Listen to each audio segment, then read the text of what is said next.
So, all right, welcome to the 5 a.m. Mester Scrum Show. This is where we're doing more interviews. Like I promised, I'm going to start interviewing more Scrum Masters, Agile Coaches, product owners, anybody in the Agile space, developers, and get some more information besides from myself and get some interaction. And today we have Scott Sampson. Scott's an experienced Scrum Master and Agile Coach. And we met a few years ago, right, Scott? Like, Yeah, I was doing my coaching program. I offered it up, and you're like, I'll take advantage of it. Why I not? raised my hand. I raised my You hand for raised your sure. hand. Experiment on you. You were one of my experimental people. Um, Now, this interview is not the classic interview of like Scrum. How do you do Scrum? And this is more about what Scott brings to the table and things he's experienced. And got a couple questions, and we'll go with that. And with that, Scott, tell us a little bit about yourself. Sure, sure. So And don't forget to currently, include stuff outside the office. I definitely will include Okay. that. So currently, I'm a Scrum Master for a fintech in the Philadelphia area. Scrum Master and Agile Coach for a fintech in the Philly area.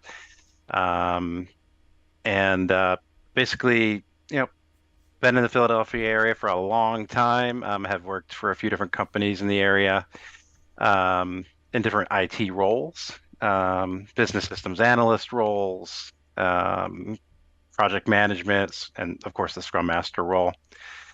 And yeah, so that's kind of like my current situation. And then as far as hobbies and stuff outside of work, most of the time I'm on the field on some kind of athletic field watching my daughter play sports. She's usually involved with numerous sports, mostly at the same time.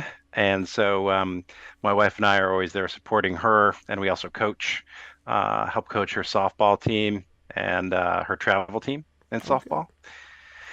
And let's see, besides that, when I have some spare time, actually it's a recurring session, but I do play Dungeons and Dragons every Saturday with virtually with folks across the country. So I do get a chance to do that, and that's really my focus is work, my daughter, There you go. and D&D. Now I'll have to ask you: do you ever apply any of your D&D to your Scrum Master and your teams? Do you try to bring that into the conversation? You Or know, you leave that off to the side. It's like, yeah, they don't need to know. Do they? Now, let me ask you: do they know that you play Dungeons and Dragons? they do, they do. Okay. In speaking with my teams, especially in one-on-ones, I do talk about my hobbies because I ask them about their hobbies because I want to know Mm-hmm. what they're doing outside of work to Mm-hmm. balance their lives. And sometimes they've heard of it. Other times, yeah, they know what it is, but it's kind of a hit or miss. With other folks remember what that is. Oh, Bubbles is here. Bubbles makes an appearance. Bubbles makes appearance. He heard me in the office. It's like, ooh. So, okay. So, talk about your experience a little bit as Scrum Master, like how you got there and where you're journeying today. Um, how'd you find your way through this spot? And think about people that are new to becoming, want to become Scrum Masters. Maybe they've been a Scrum Master a while. Maybe they're thinking about becoming a little bit of an Agile coach. Yeah. So, like I had alluded to before, and well, I'll kind of back up to give some context. So I've always been kind of partial to the human side of working, meaning, that versus like an operational side per Mm-hmm. se. So I have a in a previous life, I had an extensive human resources background where, I was a human resources recruiter, HR manager, um, and so I was kind of like predis predispositioned to going in that way where I wanted to help people grow and find their path. Mm-hmm. And when I transitioned into IT from HR, I moved into initially a business systems analyst role where I was working with people and trying to gather requirements and those types of things and help them develop the systems that they wanted. Um, so I think it comes from like that, moving that through that progression of, for me personally, like a BSA project manager, wanting to plan, loving the IT space, wanting to help people grow. I think Right. putting those things together helped me find my path when I learned what a Scrum Master actually was and said, "Wow, Mm-hmm. this is awesome." Um, and I knew I wanted to pursue that path like 2 years before I was actually a Scrum Master. Like I was Right. headed down that road, just because I liked what it encompassed, and I knew that's what I wanted to do. Okay. Okay. Um, how about how did you evolve into the agile coaching shift to quasi Scrum Master slash agile coaching? What made you go down that route a little bit? Um, just seeing that I could, just learning about what agile coaching was and seeing how it kind of, you know, Scrum Master is an agile coach as well, but Mm-hmm. seeing how you can add that expanded um, Right. piece to the Scrum Master role Uh huh. really interested me, Yeah. and I could work more in depth with folks to help them grow in one-on-one situations, as in a group team situation. So once I learned what that was, I'm like, yeah, let's pursue that because that'll deepen my knowledge and my ability to help teams and people even more so. Mm-hmm. So that's what attracted me to that, and that's why I Okay. pursued it. Cool. Okay. So I have to be open a little bit here.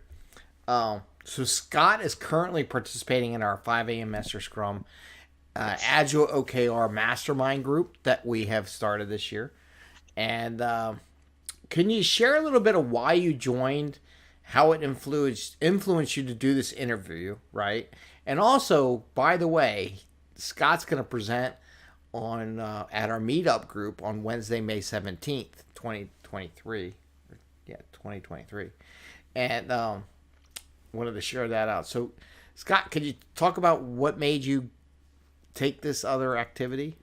Yeah, yeah. So Greg, when I saw you were doing the mastermind, I wanted to join because I'm always looking to develop myself. Mm-hmm. And so I wanted to be with like-minded individuals Right. who could help me grow, and I could also help them grow and what their goals are. So when I saw that opportunity, I definitely wanted to pursue it so I could be with those folks and do those things, help them, and they could help me and kind of help me plan out my goals Mm-hmm. more effectively, which I think is what the mastermind has done.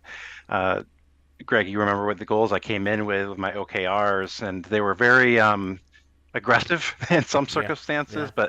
and after talking with the group, the mastermind, we kind of pared those down into smaller chunks that were actually doable and manageable. And so that's been one of the benefits of being part of the mastermind.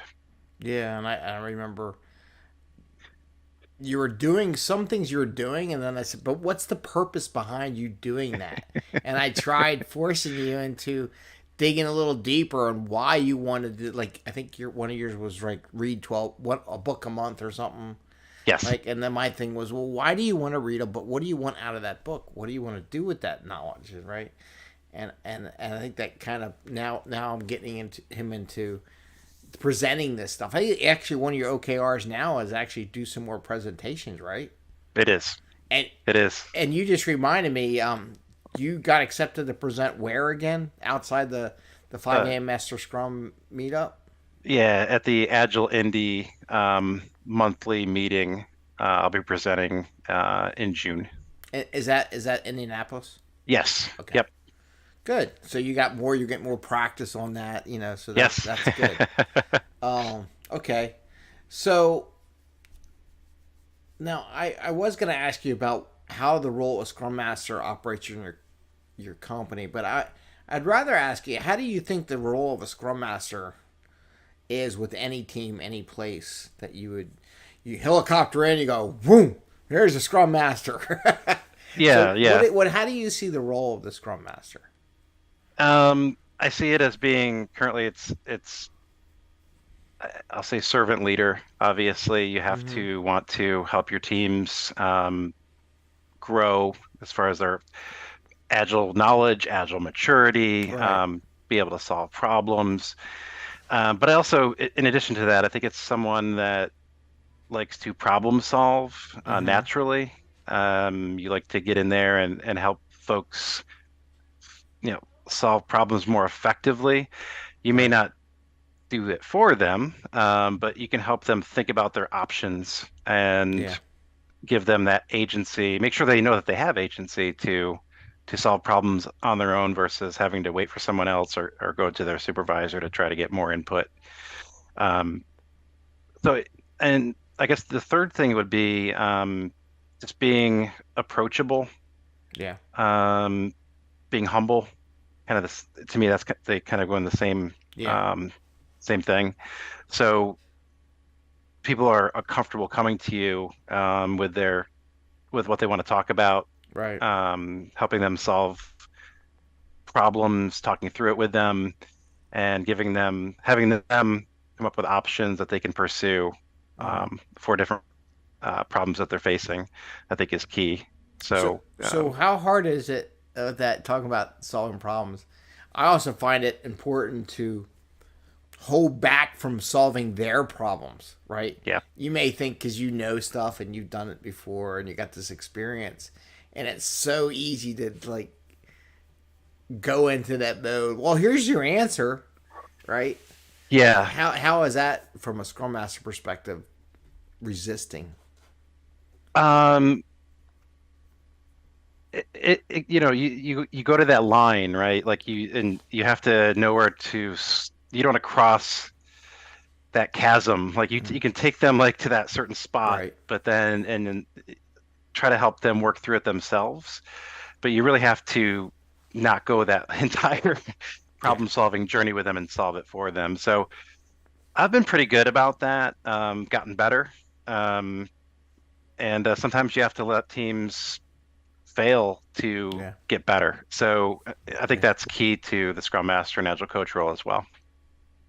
And on that note, describe a big failure, even a little failure that you have seen in Scrum teams, and how you have learned from that failure. What have you learned and taken away? Because the biggest thing, failures are good, but if we don't learn from those failures and grow from them, that's like a key part of that failure part mode. Yeah. So a key failure I've seen is teams not speaking up in retrospectives. I know Yeah. that's a common issue from the folks that I've spoken to in my Mm-hmm. career. And I think that's a big miss for teams to not, be able to speak their mind or feel for Right. whatever reason it is, they feel like they don't have that psychological safety to, say what they need to say Mm-hmm. to make their lives going forward, sprint by sprint, quarter by quarter, happier and, you know, easier for them regarding the work they Right. do. So, um, how I have addressed that is, instead of maybe a traditional, setup for Yeah. retrospective, like in Jira, like the one that Jira provides, I have moved to Mural, More mural. Okay. where, folks can come in, and I always preface the session by saying like, this is a safe zone. You can, Mm-hmm. feel free to, provide what you need to provide as far as feedback on the Yeah. last sprint or whatever. But with using Mural, I can put it, I can make it a fun session, make it a themed session, and they can actually provide feedback incognito, Right. anonymously, and operate, on their own accord in the Mm-hmm. session on the board themselves. Right. And then, if they want to put their name next to a piece of feedback, fine. If not, it can remain anonymous. But I've realized that people enjoy that and they feel more comfortable doing it that way, at least Mm-hmm. in my experience. And so I think I've solved that non-participation, or made it better at least, to moving to this new format. And Right. we're getting more information out there and getting more feedback that way. So that's something I've done. Yeah, that's good. It's a good learning just to get them engaged in different ways. So that's beautiful. Yeah, it keeps Uh, things fresh too. okay, yeah. Um, what are some strategies that you recommend? I mean, now you're taking some of the Agile Coaches courses, and part of it's facilitation, right? Um, what strategies you recommend on facilitating an Agile team? Is there any good one or two? Not everything, but just like Um, Yeah, I mean, I think one that I try to do Mm-hmm. purposely is give the team space. Kind of going back to what you were talking about before, Greg, not interjecting too early, seeing how the conversation is going, and maybe, getting involved here and there, and Mm-hmm. from a facilitator's perspective. But it's not interjecting too early. It's not solving the problem for them. Right. It's really giving them that agency and space to kind of collaborate and work together to talk out whatever a person or people team needs to talk out. Yeah. And I would say that's my one of my biggest ones is trying to give them that time and space to do that versus jumping in too early. Okay. Okay. And like you said, you also use like Mural I do. to help facilitate that discussion and provide Yes. layouts for way for them to participate. So that's good too, because that's all part of the facilitation. How do I, if you were to do a brainstorm and no one would give you any information, you got to have an alternate way of getting that information, right? You have to have backup Right. plans. And that's exactly why I tried Mural is because in the past we weren't getting much feedback at all. Yeah. So it's come a long way from where it was. And thanks to Mural and facilitation, Yeah. it's way better than it was. How long do you think it did it take you to get a lot of people to participate? I'm kind of curious. How many Uh, sprints or time or um, it was pretty immediate once we crossed over from the traditional verbal, mm-hmm. in person providing it, and then the person is identified by Yeah. their voice to the Yeah. Mural incognito Yeah. version. It was pretty quick. It was pretty Okay. quick. Once I got the hang of Mural and what we were trying to do, um, they felt, you know, they were anonymous. I think they felt more Okay. free to provide the feedback they would want to. Good. Good. Um how do you what's the keys you do to motivate your agile team? What tell us about your favorite way that lately to motivate your team to, like you said, participate in retros? Do you do anything fun or what do you do to motivate them? As far as fun things, I've done different things like some of the software we use that I use currently has like question of the day. Mm-hmm. So I'll pose that question, and it'll provide the question for you, and you pose it to the team, and it creates a little poll, and you can kind of see like where people land on that. And it's kind of an Mm-hmm. icebreaker, Yeah. just kind of like right before like a scrum or right Right. before a ceremony, just to kind of warm up Do they get the folks. competitive?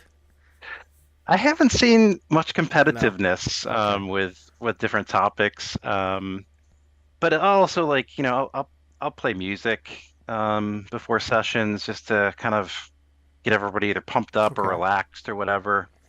And do just different things like that. Yeah. Tell bad dad jokes a lot. Bad And dad jokes. I've actually gotten other team members to bring jokes to Okay. before the ceremonies to provide to the team. So it's catching on. Okay. Cool.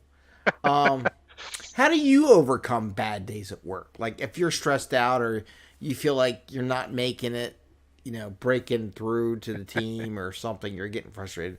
How do you handle that stress or those bad days? Yeah, so I try to get away from my desk. Yeah. I work from home 100%. Mm-hmm. So I can get up and go. And what I try to do is I take a walk, Mm-hmm. which is pretty much part of my habit daily. I also will meditate. Okay. Um, so I use an app for meditation on a What daily app do basis. you use for meditation? It's called Balance. Balance. Okay. hmm Is that Um, and I'll do that almost every day. Like, and especially if I feel like I need to, yeah. I'll go to those things to make sure I do it to try to refocus and get some endorphins going Yeah. and then come back to it. Whatever I was facing later after those things, or maybe even the next day. It's funny you mentioned the meditation. Just before we met, I was listening to a podcast until my phone was dying. Um, and they were talking about if you ever hear of manifesting, and Yeah. the guy was talking about all this stuff. He talks about what he does is he meditates for about 5 minutes every morning, just clears it out, hmm mellows himself out, gets in tune with the universe, as he would say. Yeah. I think we're gonna get it. Jerry, are you coming? Come on, Jack. Come on. You're coming up. You're gonna take out the whole thing. There's a cat here, and he doesn't know what to do. He's like, should I jump up? Should I take out Dad's stuff? No. Okay. So with that, I think, so we talked about happy stuff, but I want to take it a different twist a little bit. Okay. Can you share something that you saw in your team, an interaction or something that just made you happy? When you saw it, you were just like kind of ecstatic. You're like, yes, finally they get it. Yeah. Give us an example of something that happened that you witnessed that if you're facilitating. And this is something very simple, but I remember Jerry. Jerry's here. Jerry's jealous. Where'd Bubbles go? Bubbles is here. She's not moving. She is not going to move. She refuses to move. I would say recently I heard one of the product team, and I believe it was in Scrum. Or it might have been in actually it might have been in sprint planning. Yeah. Where they were talking about slicing up the stories into smaller, more manageable pieces. Right. And I loved it. I think I might even said to that person, that's awesome that you're doing that. So that's a recent example. It seems simple, but I get excited when I hear any part of the team from the product organization through DevOps, like using the frameworks, tools, right, whatever it might be that the Scrum Master uses, using that in their lingo just naturally. Yeah. Makes me happy. I just think that's great. That's pretty cool. One of the just today I had one. They just did a big release for one of the teams I'm coaching, and one of the developers said, and it was more of a developer conversation, like, let me know if you see anything that comes out and everything. And it wasn't your typical, what did I do yesterday? What am I going to do today? What's blocking me? It was actual communication to the team. Team member to team member. If you see anything like this, let me know. And I was like so happy that they realize it's not just that, how am I doing, but the communication, setting the communication among each other as a team without me facilitating that conversation. I mean, there was a couple times I mentioned some things and like, oh yeah. If you and that's as a facilitator or a scrum master taking that role, every once in a while I throw that out there and just to see if they'll feed off something I observe that may be interesting, and then see if the other people, but they came up with all themselves. I didn't say nothing. And it was a nice thing just to see them communicate directly in a scrum to other people in the team, and not to me, because I have no idea. I'm not in the logs and access to all that stuff. So, which I was happy to be. So cool. What's your here's a classic interview question. Like if you were going for a job, right? What is your favorite Scrum ceremony and why? I have to go with the retrospective, just because it all fits together, right? The Scrum, right. But retrospective, I think, is critical as part of that whole framework. Allowing the team allows the entire team to come together and talk about, what they've experienced, good or bad. You need those positives too. So I try to, have people talk about, shout outs to a team member who did something great.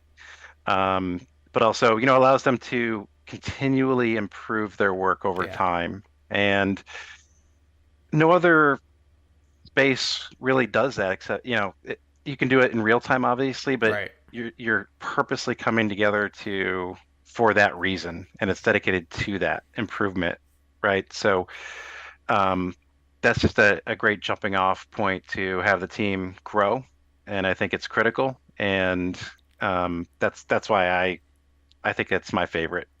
I think it's funny you mentioned, if I'm right, well, I haven't really read the guide, the word focus as one of the values in Scrum, right? Mm-hmm. That, and I think the retrospect just helps you focus on process improvement, not on 50 Right. million things. You're just here to improve whatever you want to improve on, whether it be team Right. interaction or process or whatever. And it Right. helps, I think the ceremony helps focus on a particular thing in a particular time and says, this is what we're going to do. We're just going to do this. I think that focus that you said is key to why that retrospective can be successful. Yeah. Okay. So, okay, here's another interview question that typically someone might ask. How have you helped a team in the past, and what are you most proud of? Now, Um, for everyone out there, these are like classic Scrum Master, any job. Actually, the two I just asked are like any job questions. But yeah, so what have you helped a team in the past, and what were you if you're putting that on your resume, and you're like, my accomplishment at this job, give us one. yeah. I mean, of course, the what we talked about earlier with the moving to mural was a huge Mm-hmm. paradigm shift for the Right. team. But besides that, I think another proud moment I have was we had the the way things are set up. Mm-hmm. We had in the sprint, we'd go through our sprint planning. Mm-hmm. Agree the team would agree to a certain amount of work, Yeah. but then we'd always get all these tickets throughout sprint, the mid Okay. sprint. Mm-hmm. So and bringing that to the product team on Mm-hmm. a regular basis, and helping them figure out what was happening, why wasn't the sprint, why wasn't everything being completed in the sprint? Like, where is this coming from? Right. Like, it's kind of, bringing organization to what was happening Mm-hmm. and where it was coming from and why. I think helped the product team and the development team, actually the entire team, understand what was happening. And now there have been, steps to try to minimize that as much as possible. Mm-hmm. When before, I don't think it was fully understood as to why tickets were coming in mid sprint. So Okay. just providing that clarity, I think, was a huge step forward for the team Cool. and helped them become more focused. So I'm proud of that. Okay. So here's a classic Scrum Master thing. So, have you ever had to protect your team? Can you describe the activity that was going on and what you learned from that? Yeah. So with that last example I just gave, what I did was since we had tickets coming in mid sprint, Mm-hmm. um, it was tough to track. So what I did was I partnered with a colleague to set up a dashboard Yeah.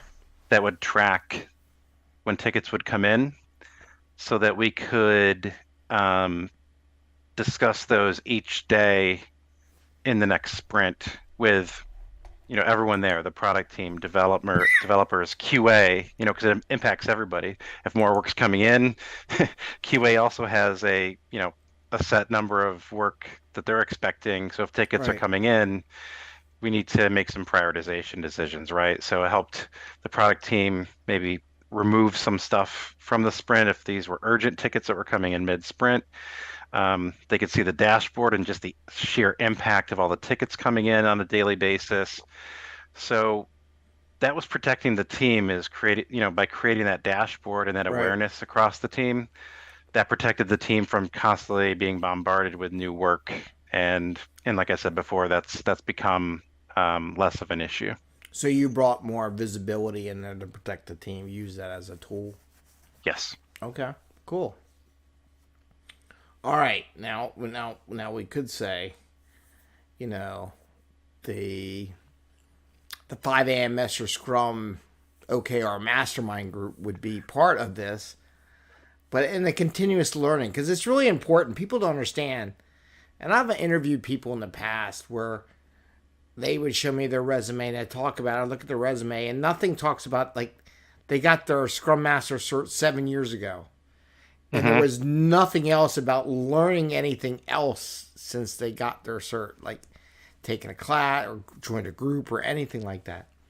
So, and I always thought that was like, if I'm going to have everyone on my team to continuously learn, right? And learn from me or share or look at stuff to grow, like in your retrospective, because that's continuous learning.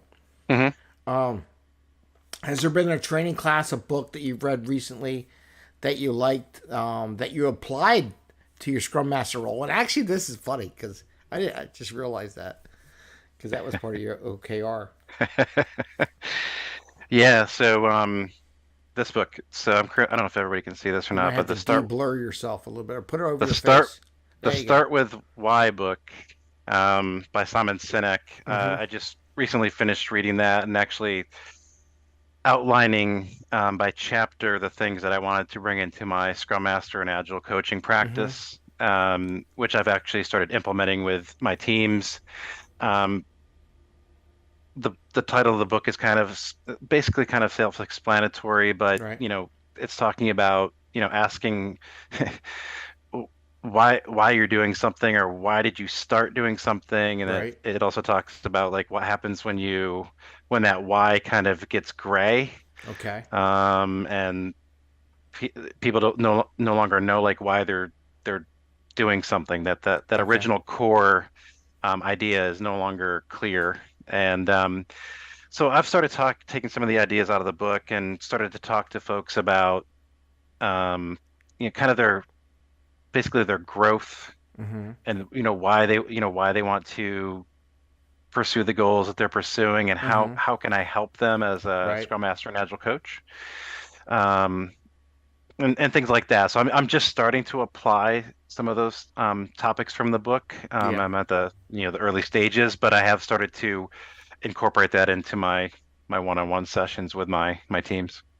Okay. Good. Good. See that, and that's like I always say. People read books, Mike.